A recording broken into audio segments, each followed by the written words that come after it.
우리 오늘 말씀 함께 보겠습니다. 오늘 말씀은요, 신약 성경 요한 5장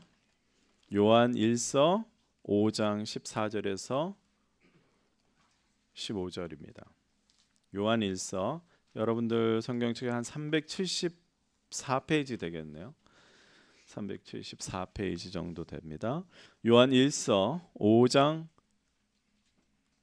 13절에서 14절. 두 개 절이니까 같이 힘차게 읽어보겠습니다. 14절, 15절. 네.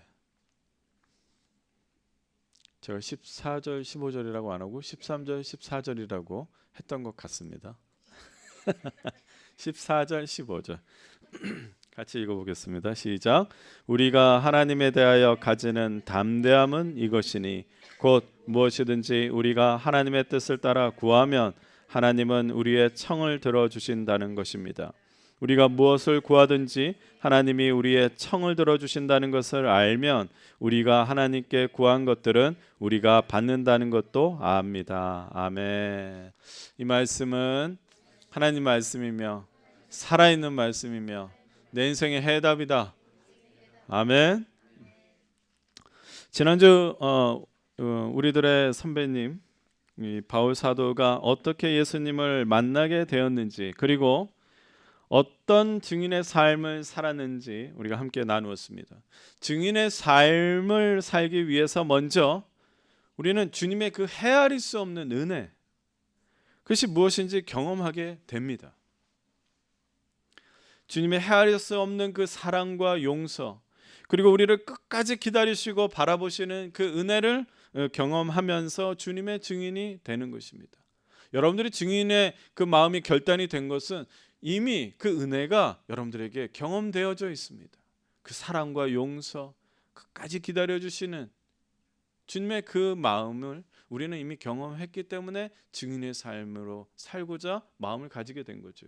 그리고 증인의 삶은 하나님의 계획, 하나님의 방법, 하나님의 그 하나님 나라의 원리대로 살 수 있다는 것을 보여줍니다. 하나님 아버지는 우리를 이렇게 증인으로 세우셔서 세상 사람들에게 주님의 은혜로 살 수 있구나, 하나님 나라의 그 방법대로 살 수 있구나, 그것을 증명해 줄 수 있게 해주십니다. 오늘 우리도 그들처럼, 세 번째 연속 그 말씀인데 따라합시다. 우리도 그들처럼 기도합니다. 우리도 그들처럼 기도합니다. 여러분에게 먼저 드리고 싶은 말씀이 있습니다. 그것은 증인의 삶이 어떻게 시작되는지를 다시 한번 잊지 말아야 한다는 것이죠. 증인은 예수님을 영접하고 물과 성령으로 새롭게 태어난, 이것을 신학용어로 중생이라고 그래요. Regeneration. 중생한 사람이라는 것입니다. 그리고 증인의 시작은 성령으로 시작합니다. 따라합시다. 성령으로 시작하는 사람이 증인입니다. 네, 그러므로 증인은 성령의 인도하심에 겸손하게 순종하는 것이죠. 한 가지 더 염두해야 하는 것이 있는데, 사도행전 1장 8절에 성령이 너에게 내리시면 너희는 능력을 받고 예루살렘과 온 유대와 사마리아에서 그리고 마침내 땅끝까지 이르러 내 증인이 될 것이다 라는 그 말씀 때문인지 증인의 삶을 산다고 했을 때에 지역적으로 생각할 수가 있습니다. 지역적으로 이 퍼져나가는 확장이 있어야 할 것 같고, 마치 증인의 삶은 낯선 곳으로 복음을 개척하고 정복해야 할 것 같은 그런 인상을 갖게 됩니다. 그러나 증인의 삶은 새로운 곳으로 전진해 나가는 것이 아닙니다. 예루살렘에서 온 유대라는 말은 이렇게 생각할 수 있어요. 머킬티오에서 스노미시 카운티로 라는 말이겠죠. 그렇게 이해할 수 있듯이 가장 가까운 곳에서, 지금 내가 살고 있는 곳에서 믿음을 실천하며 증인의 삶을 사는 것이 중요하다는 거예요. 바로 지금 이곳에서 증인의 삶을 먼저 제대로 살아내는 것이 중요합니다. 바로 지금 이곳에서 그렇게 살아내는 것이, 그것이 더 중요한 거예요. 증인의 삶의 가장 기본이 되는 것은 바로 주변에 있는 사람들을 관심 있게 보는 것이죠. 그리고 주변에 있는 사람들을 위해서 기도해 주는 것입니다. 아주 사소한 것이라도 성령님께서 우리 마음에 감동을 주시면 겸손하게 순종하며 기도하는 것입니다. 아주 사소한 것이라도 기도하십시오.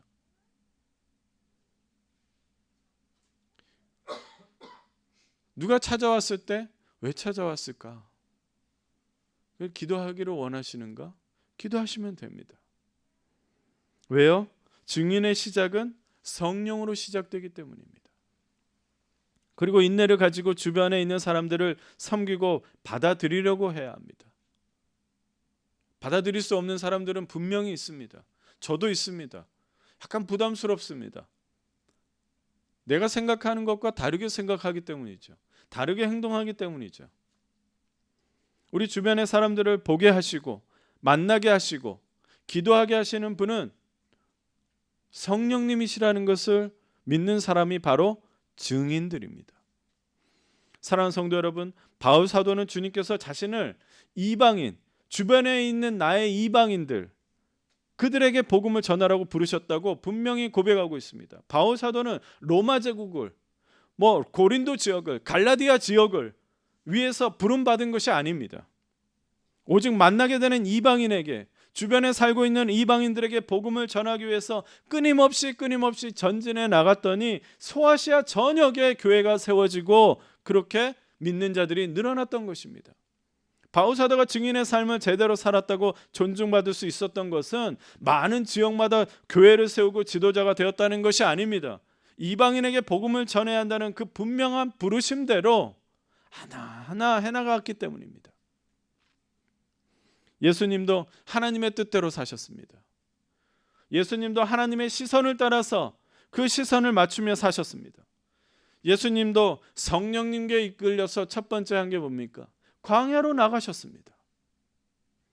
제자들을 만났습니다. 성령님과 함께 기도하면서 주변 사람들을 만나셨습니다. 그런데 바리새인들은 예수님을 어떻게 뭐라고 했습니까?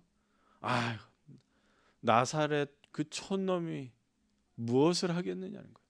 나사렛에서 엄청난 사람이 나오겠냐는 거예요. 어떻게 나사렛 출신이 감히 가르치는 선생이나 되겠냐고 하면서 무시했습니다. 왜냐하면 그들은 하나님이 무엇을 보는지 깨닫지 못했기 때문에, 성령님과 상관없는 삶을 살고 살았기 때문에 어느 지역 출신인지가 관심 있는 거예요. 그러나 예수님은 제자를 부르실 때마다 어디 출신인지, 어떤 경력인지, 어느 누구의 가문인지 전혀 상관하지 않으셨습니다. 예수님의 기준은 나를 따라오너라, 그 말씀에 전적으로 따르는 그 사람만이 제자가 될 수 있었습니다. 그렇습니다. 제자들은 때로는 어리석었어요. 예수님의 가르침을요 제대로 깨닫지를 못했습니다. 비유로 아주 재밌게 얘기해도 무슨 말인지를 모르겠는 거예요. 많은 치유의 기적을 함께 보면서도 담대하지 못했습니다. 예수님이 한번 보내봤어요. 예수님이 또 기도하러 갔을 때에, 그 마침내에 예수님이 안 계실 때에 제자들에게 병자가 찾아왔어요. 귀신 들린 자가 왔어요. 막 어쩔 줄은 몰랐어요. 아무것도 할 수가 없었어요. 예수님이 오시니까 뭐라 그래요? 믿음이 적은 자들아. 심지어 제자들은요 여전히 정치적으로 예수님이 이스라엘을 막 회복시키려고 믿고, 자신이 어느 위치에 앉을지, 내가 왼쪽에 앉을게, 너는 오른쪽에 앉을게. 우리 애들 좀 예수님 좀 좋은 자리, 좀 좋은 라인으로 좀 이렇게 세워주십시오. 그것에 관심이 있었습니다. 예수님에게는 사역의 결과보다 관계가 더 중요했습니다. 유대인들에게 멸시와 모욕을 당하던 사마리아 지역도 그냥 지나치지 않으시고 사마리아 여인을 만나서 복음을 전하셨습니다. 나무 위에 예수님을 구경하고 있었던 민족의 죄인 취급받았던 그 세리장 삭개오에게, 삭개오야 어서 내려오너라. 내가 오늘 너의 집에 있어서 좀 지내야겠구나. 그렇게 말씀하셨어요. 예수님께서 보여주셨던 삶은 어떤 편견도 없이 오직 한 영혼 한 사람에게 향한 삶이셨습니다. 그러므로 예수님의 증인으로 산다는 것은, 예수님의 증인으로 삶을 산다는 것은 주변 사람들부터 시선을 향하는 것이, 그것부터 시작되게 되는 겁니다. 사랑하는 성도 여러분, 증인의 삶, 예수님의 증인으로서 살고자 하신다면 여러분의 에너지를 어디에다가 쏟아야 할지 걱정하지 마십시오. 내가 뭘 해야 할까? 내가 뭐 어떤 일을 해야 할까? 걱정하지 마십시오. 먼저 여러분 주변에 누가 있는지 그냥 바라보시면 됩니다. 우리 아까 찬양했잖아요.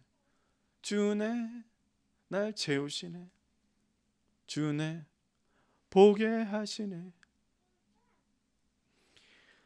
주변에 있는 사람들 중에 분명히 여러분의 기도가 필요한 사람들이 있을 것입니다. 분명히 여러분의 따뜻한 섬김이 필요한 사람들이 있을 것입니다. 분명히 여러분의 그 카톡으로 안부를 물어주고 칭찬을 해줄 사람이 있을 것입니다. 이 모든 것을 깨닫게 해주신 분은 성령님이십니다. 여러분 앞뒤 좌우 잠깐 보세요. 앞뒤 좌우. 여러분 훈련해야 돼요. 칭찬을 하셔야 돼요. 오늘 멋집니다. 오늘 화장이 잘 받았어요. 뭐 이런 거.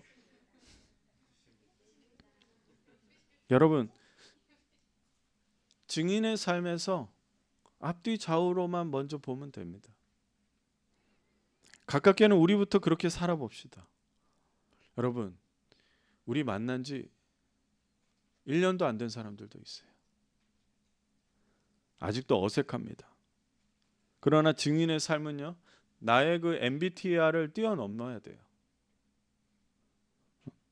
예배 후에 식사하면서 서로를 안부를 묻어보고, 어머 이 상추는 누가 해왔길래, 어머 이 음식은 누가 해왔길래, 수저를 넣는 것도 감사하고 또 칭찬해 주십시오. 또 기도가 뭐가 필요한지 물어보십시오. 권사님 요새 무슨 기도를 하고 계세요? 얼굴이 좋아 보이시는데 무슨 응답을 받으셨어요? 저도 여러분의 기도가 필요합니다. 여러분들의 거룩한 에너지를 에버그린 공동체를 위해서 사용해 보시기를 바랍니다. 여러분들의 거룩한 에너지를 사용해 보세요. 이게 이제 다른 말이지만 우리 아버님이 거룩한 은사가 발견이 됐어요. 새로운 분들이 오시면 우리 아버님을 다 거치는데 아버님하고 한참 얘기를 합니다. 그래서 지금 제가 암묵적으로 우리 새신자 팀장은 우리 아버님이 전혀 어색해하지 않으시고 쫙 얘기하세요. 근데 어떤 분들은 또 낯을 가리는 분들도 있잖아요. 그렇죠? 처음에 오시면 막 그걸 잘하신 분이 있고 또 다 이렇게 그 앞에서 딱 앉아가지고 얘기하시는 분이 있고. 그렇습니다. 박수로 추대합시다. 여러분들 안에는 거룩한 에너지라고 말했는데 하나님이 주신 거룩한 은사들이 다 있습니다. 캐릭터들이 다 있습니다. 그것을 여러분들이 그냥 보기만 하시면 다 할 수 있는 것이죠. 증인 공동체, 에버그린 공동체 여러분, 우리에게는 분명한 과제가 있습니다. 그것은 우리도 그들처럼 가장 가까운 사람들에게 다가가는 것입니다. 바울 사도가 자신은 이방인을 위해 부르심을 받았다고 하는데, 그럼 누가 여러분들의 이방인입니까? 여러분들이 책임져야 하는 그 이방인은 누구입니까? 우리는 만남을 가지고 있는 사람들을 바라보도록 부름받았습니다. 성령님께서 깨닫게 해주시는 대로 사람들을 섬기도록 부름받았습니다. 다시 말씀드리자면 증인의 삶으로 살아가는 첫 번째는 시선을 그들에게 그냥 향하는 것입니다. 그렇다면 무엇을 가장 먼저 해야 할까요? 바로 주님 앞에 무릎을 꿇는 것입니다. 왜냐하면 제가 시선을 그들에게 향하라고 말씀드렸을 때 막막하신 분들도 있을 거예요. 이미 마음속에 주변 사람들을 판단하고 계실 겁니다. 이 사람이 떠오르긴 하는데 너무 연락하지 않고 지내서 서먹하진 않을까? 이 친구가 생각나긴 하지만 그 친구는 너무 성격이 강해서 예수님을 믿지 않으려고 할 거야. 친척도 있어요.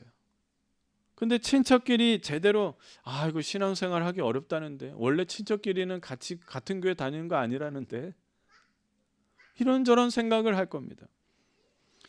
우리의 시선은 우리의 생각이나 의지가 아닌 성령님께 이끌어 주셔야지 움직일 수가 있어요. 우리가 시선을 지금 보자고 제가 말씀드렸지만 그것도 성령님이 이끌어 주셔야 합니다. 그래서 우리는 기도해야 돼요. 어떤 것보다 기도로 시작해야 합니다. 무릎을 꿇고 겸손하게 주님과 대화를 시작해야 합니다. 주의 은혜가 채워지면 내가 보게 되는 것입니다. 그래야 없었던 마음이 일어납니다. 내 의지로 무엇을 행동하는 것보다, 내 열정으로 어딘가로 나가는 것보다 기도하는 것이 먼저 되어야 합니다. 기도 없는 열정은 방향을 쉽게 잃어버리기 쉽습니다. 왜냐하면 주님이 알려주는 것을 보지 못하기 때문에 내 열정대로, 내 의지대로 하면은 방향을 쉽게 바꿉니다. 금방 바꿔버려요. 마음에 안 들어. 여기도 마음에 안 드네. 성령님께서 성령님이 알려주지 못하는 대로 우리가 그렇게 보지 못하기 때문에 그렇습니다. 그리고 사람을 대하는 것만큼 영적인 싸움은 없습니다. 바울 사도는요, 증인의 삶을 살면서 성도들에게 영적인 싸움에 대해서 강조했습니다. 여러분, 이단이 교회에 침투하게 되는 그 통로는 사람입니다. 교회의 분란은 사람들 간의 그 관계 때문에 일어납니다. 마귀 사탄은 사람들의 마음에 죄악의 씨앗을 심어버립니다. 우리는 이런 연약한 사람들에게 복음의 증인으로 다가가야 하기 때문에 엄청난 방해를 받는 영적인 싸움을 만날 수밖에 없습니다. 그냥 막 단순히 여러분 기도할 때에 복을 내려주십시오, 하는 일이 잘 되게 해주십시오, 그렇게 해결을 위한 기도는 주님이 듣기 거북한 기도입니다. 왜냐하면 해결돼야 한다는 그 두려움 속에 기도하고 있기 때문입니다. 주님께서 이미 증인으로 부르셨고 충분한 성령님의 능력이 임했는데도 문제 해결로만 기도하고 있기 때문입니다. 마태복음 6장 9절에 이런 기도를 예수님께서는 이방인들의 기도라고 했습니다. 누가복음에 예수님의 그 기도 생활에 대해서 잘 기록되고 있는데 예수님은요, 늘 언제나 기도로 시작하셨어요. 무엇을 기도하셨을까요? 하나님 아버지께 능력을 요구하셨을까요? 오늘 일정에 대해서 상의를 했을까요? 복음서를 보면은요, 예수님의 행동을 이렇게 보면은 마치 오늘 누구를 만나게 될지 알고 계시는 것처럼 그렇게 움직이시고 행동하는 것, 그런 걸 느껴지지 않으세요? 저는 예수님은 언제나 하나님이 바라보시는 그 시선을 위해서 기도했다고 생각합니다. 예수님은 영적인 싸움 때문에 기도하지 않으셨어요. 오직 하나님 아버지께서 보여주시는 대로, 이끄시는 대로 만나시고 그리고 능력을 행한 것입니다. 증인의 기도도 예수님의 기도를 배우고 익혀야 하지 않을까요? 주님, 오늘 저는 어디를 보아야 합니까? 따라합시다. 주님, 오늘 어디를 봐야 합니까? 아버지께서 보여주시는 대로 볼 수 있게 해주세요. 아버지께서 만나게 해주시는 대로 만나게 해주세요. 그리고 해보는 것이지요. 사랑하는 성도 여러분, 기도의 자리로 가지 않는다면 증인의 삶으로 전환되지가 않습니다. 왜 우리가 증인으로서 제대로 살지 못할까요? 시작 버튼을 누르지 않았기 때문입니다. 전기가 들어오지 않는데 어떻게 빛이 생길 수 있을까요? 기도의 습관을 가지라는 도전의 말씀을 드리는 것이 아닙니다. 성령의 사람, 증인들은 기도로 시작하는 사람들입니다. 성경을 보십시오. 그들은 우리에게 기도를 하면 어떤 좋은 결과가 나타나는 것을 알고 가르쳐주지 않습니다. 왜냐하면 그들은 기도했지만 핍박을 받은 사람들이에요. 좋은 결과입니까? 교회에 분란도 일어났습니다. 기도하지 않아서 일어난 일입니까? 그들은 우리에게 기도를 해야 놀라운 능력을 가지게 된다고 가르치지 않습니다. 왜냐하면요, 그들은 성령의 은사가 어떤 것이 있는지도 몰랐어요. 우리는 지금 방언 기도를 하면은 이것이 방언 기도구나 이렇게 생각하지 않습니까? 그 당시에는요, 막 괴상한 소리나 받아들이기 어려운 영적인 현상으로 보였습니다. 몰랐어요. 그들은 단지 우리에게 기도로 시작하는 삶이 증인의 삶이라고 보여주고 있는 겁니다. 이해가 되세요? 사도행전 1장에 부활하신 예수님이요, 40일 동안 이들과 함께 하시면서 하늘로 들러 올라가셨습니다. 남은 사람들은 뭘 했습니까? 남은 사람들은 그들은 모두 함께 한 마음으로 기도했다고 말씀합니다. 그들의 시작은 사람들을 모으는 것이 아니었습니다. 그들은 모여서 전략을 세우고 방법을 찾으려고 시작하지 않았습니다. 그들은 오로지 모여서 기도로 시작했습니다. 우리가 또 여기서 한 가지 배우고 따라해야 할 것이 있습니다. 그것은 기도를 그냥 해야 한다는 것입니다. 우리는 충분히 기도할 수 있습니다. 기도에 대해서 모르지 않습니다. 기도에 대해서 또 배울 수도 있습니다. 저도 언젠가 기회가 된다면 여러분에게 기도에 대해서 알려드리고 싶어요. 이렇게 우리는 그들과 달리 기도하기 너무 좋은 조건을 가지고 있습니다. 그런데 우리는 그들과 다른 것이 있어요. 우리는 너무 기도를 하지 않는다는 겁니다. 아니, 우리는 기도를 필요로 하지 않도록 만드는 그 시대를 살고 있습니다. 사랑하는 성도 여러분, 예수님을 믿는 사람들의 숫자가 왜 더 늘지 않고 줄어들고 있는지 아십니까? 기도하지 않아서 그래요. 시작 버튼이 눌러지지 않으니까 증인의 삶이 시작되지가 않는 것입니다. 예수님의 증인들이 되어야 할 사람들이 어디에 시선을 두어야 할지 모르니까 성령님이 가르쳐준 대로 바라봐야 하는데 바라보지 않고 기도하지 않으니까 오히려 방황을 하는 거예요. 그래서 믿는 자들이 요즘에 뭐라 그래요? 가나안 성도라 그러잖아요.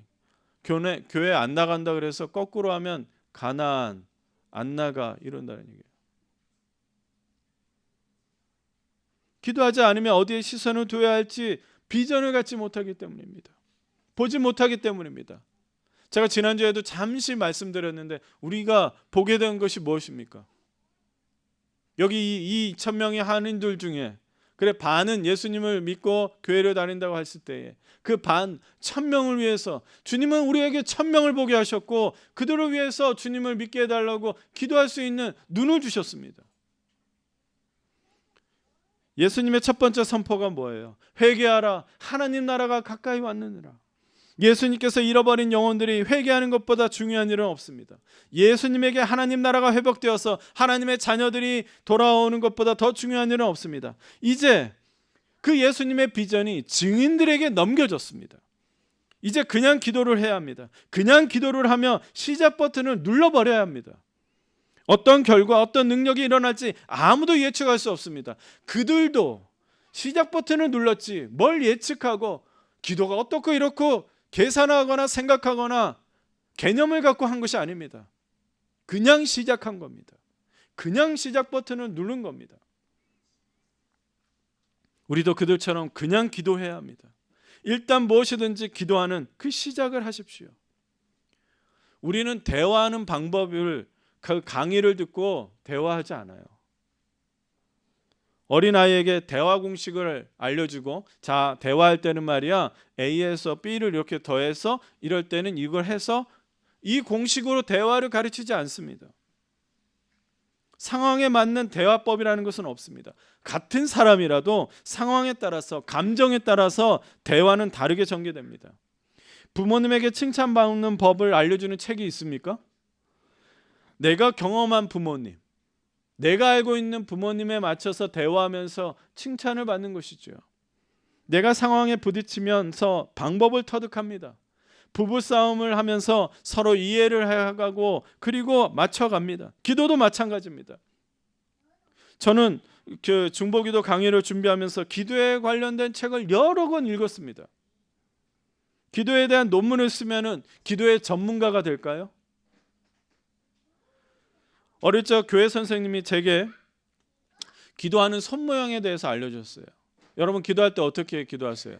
이렇게 이런 식으로 다 하잖아요. 그런데 이 선생님은요 강력한 기도를 하는 기도의 손 모양을 알려주셨어요. 이렇게 하면 마귀 사탄이 자꾸 이렇게 팔을 친다. 그러니까 이 깍지를 껴야 한다. 이랬어요. 깍지를 껴야 능력 있는 기도를 한다는 거예요. 근데 지금 저는 습관이 손을 들고 기도하는 습관을 가지고 있어요. 기도는 이렇게 우리가 이렇게 배울 수가 있어요. 그런데 손 모양이 이렇든 시작 버튼이 안 눌러지면은 아무것도 아닌 것입니다.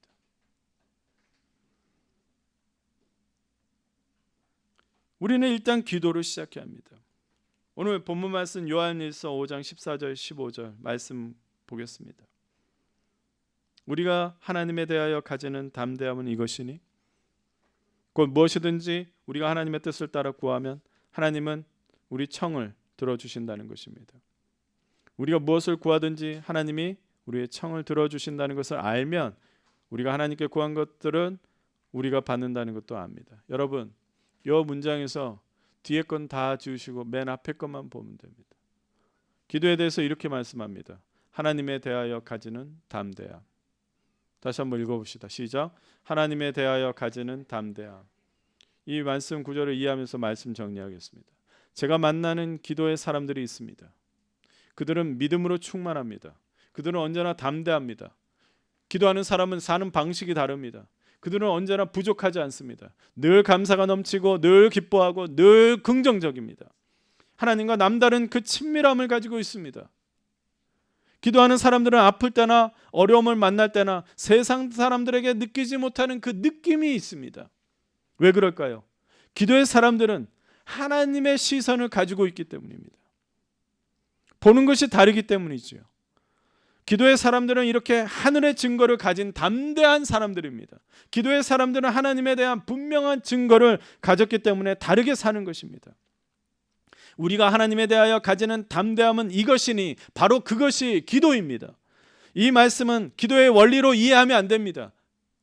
그러니까 뒤에 것을 보고 곧 무엇이든지 무엇을 구하든지 다 얻는다, 그것을 우리에 맞춰서 생각하는 것이 아니라 하나님의 관계로 이해해야 합니다. 무엇으로요? 하나님의 관계로 이 말씀을 이해해야 합니다. 여러분, 딸은 아버지에게 담대합니다. 아들은 어머니에게 담대합니다. 우리 딸들은 담대하게 아빠에게 마치 명령인지 아닌지 모를 듯하게 그렇게 요구를 하고 헷갈리게 요구합니다. 부모를 신뢰하고 친밀하게 여기는 자식일수록 부모에게 담대하게 나아갑니다. 사랑하는 성도 여러분, 우리가 이런 신뢰와 친밀함으로 담대하게 하나님 아버지를 부르면 하나님 아버지는 들으십니다. 제가 우리의 청을 들어주신다의 청을 가로쳤잖아요. 사실은 원어로 볼 때 하나님은 들으신다가 정확한 말입니다. 목적어가 우리의 요구를 들으신다가 아니고 하나님은 들으신다. 주님은 우리를 들으신다 그래요. 우리의 뭐뭐가 아니라 우리 자체를 들으신다 그래요.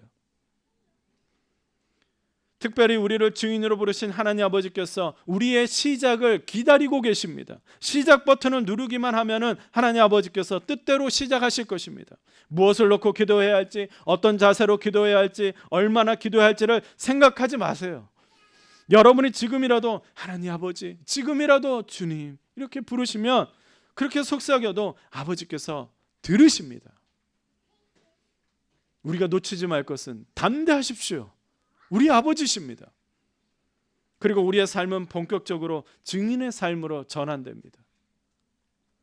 우리도 그들처럼 그냥 기도의 자리로 가야 합니다. 우리도 그들처럼 기도합시다. 기도하겠습니다. 하나님,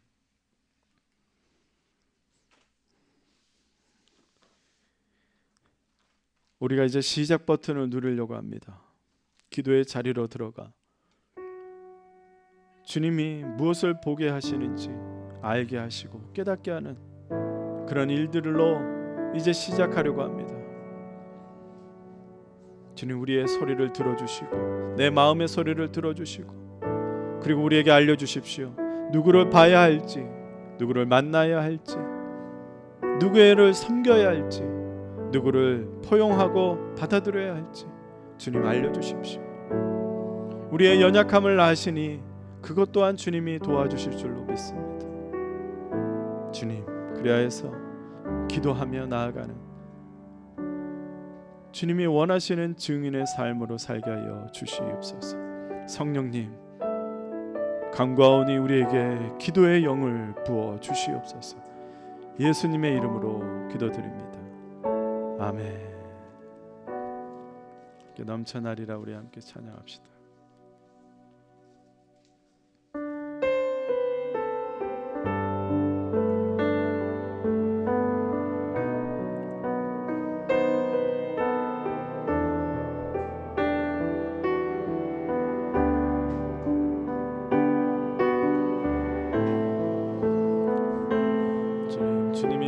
이곳에 은혜가 넘쳐나기를 원합니다.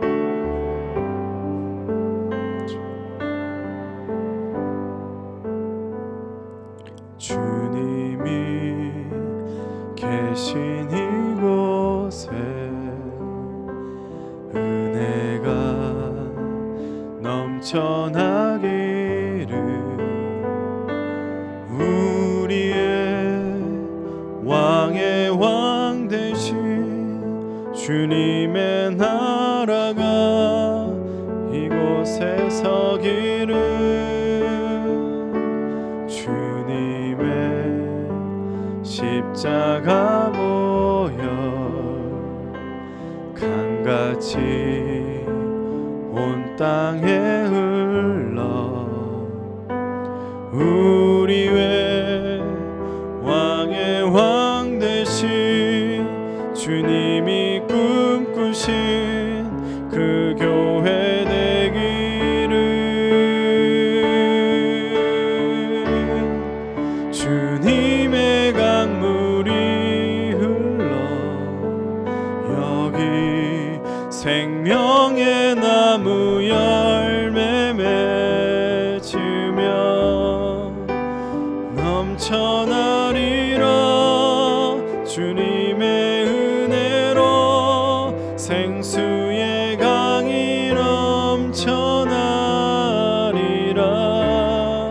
기쁨의 노래가 되어 여기 마르지 않는 샘이 되리니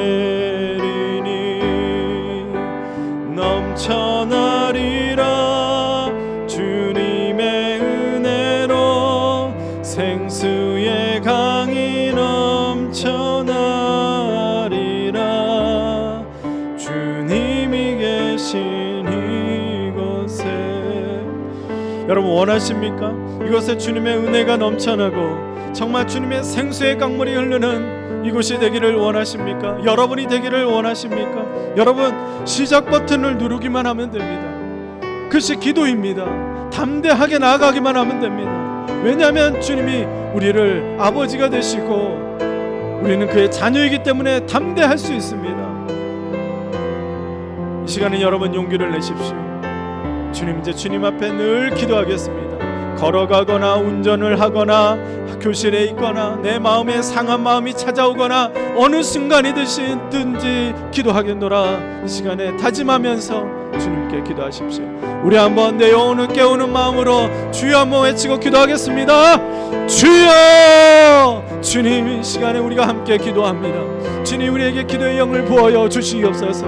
기도하게 하여 주시옵소서. 이제는 기도하면서 주님 앞에 나갈 때에 무엇을 하든지 밥을 먹든지 무슨 생각을 하든지 주님과 대화하고 주님께 구하고, 주님 누구 불러봐야 할까요? 누구를 만나야 할까요? 무슨 말을 해야 할까요? 어떤 생각을 해야 할까요? 내게 말씀해 주세요. 말씀해 주세요. 주님 놀라운 역사가 성도들에게 있게 하여 주시옵소서.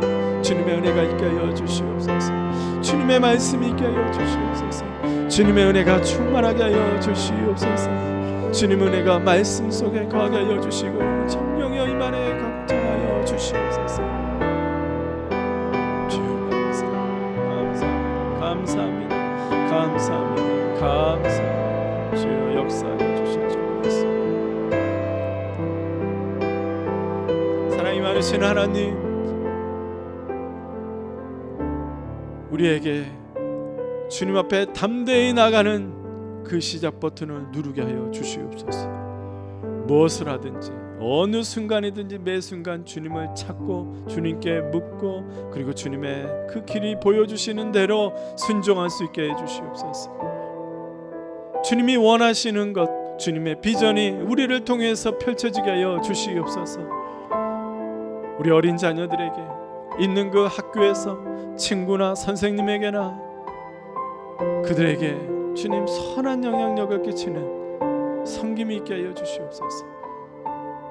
우리 모든 성도들에게 주님, 나의 유익과 나의 안위만을 생각하는 것이 아니라 주님이 바라보시면 주님 그것으로 나아가게 하여 주시옵소서. 한 주가 시작됩니다. 우리 자녀들은 방학이고 또 우리는 직장으로 또한 여느 때와 없이 그 일을 시작하지만 주님 이제는 시작 버튼을 눌렀기에 새로운 생활, 새로운 삶, 새로운 마음으로 살아가게 하여 주시옵소서. 또 귀한 주일 분별하여서 예물을 드립니다. 그 드리는 손길 풍성하게 하여 주시옵소서. 한 주 동안 주님 승리하며 나가는 기도자의 증인의 삶을 살게 하여 주시기를 원하오며 예수님 이름으로 축복하며 기도하옵나이다. 아멘. 이제는 우리 구주 예수 그리스도의 은혜와 하나님 아버지의 극진하신 사랑하심과 성령님의 교통 충만 인도하심이 이제는 기도의 자리로 나가기를 원하는 우리 강머리 위에 이제부터 영원토록 함께 하시기를 간절히 축원하옵나이다. 아멘. 아멘.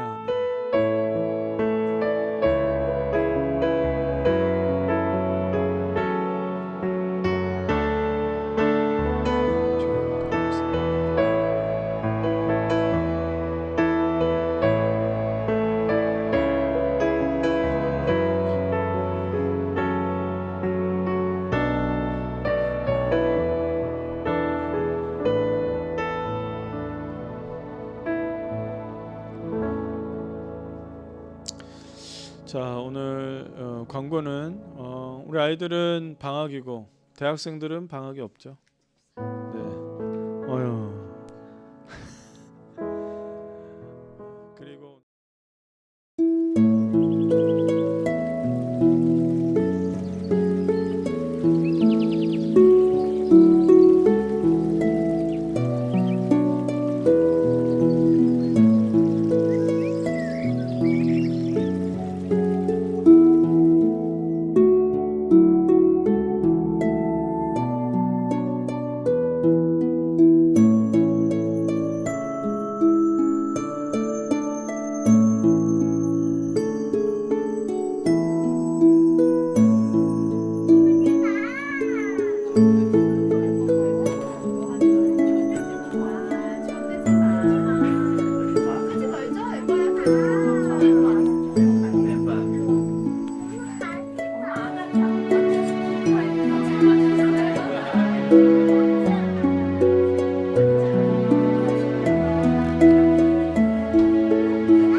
Yes.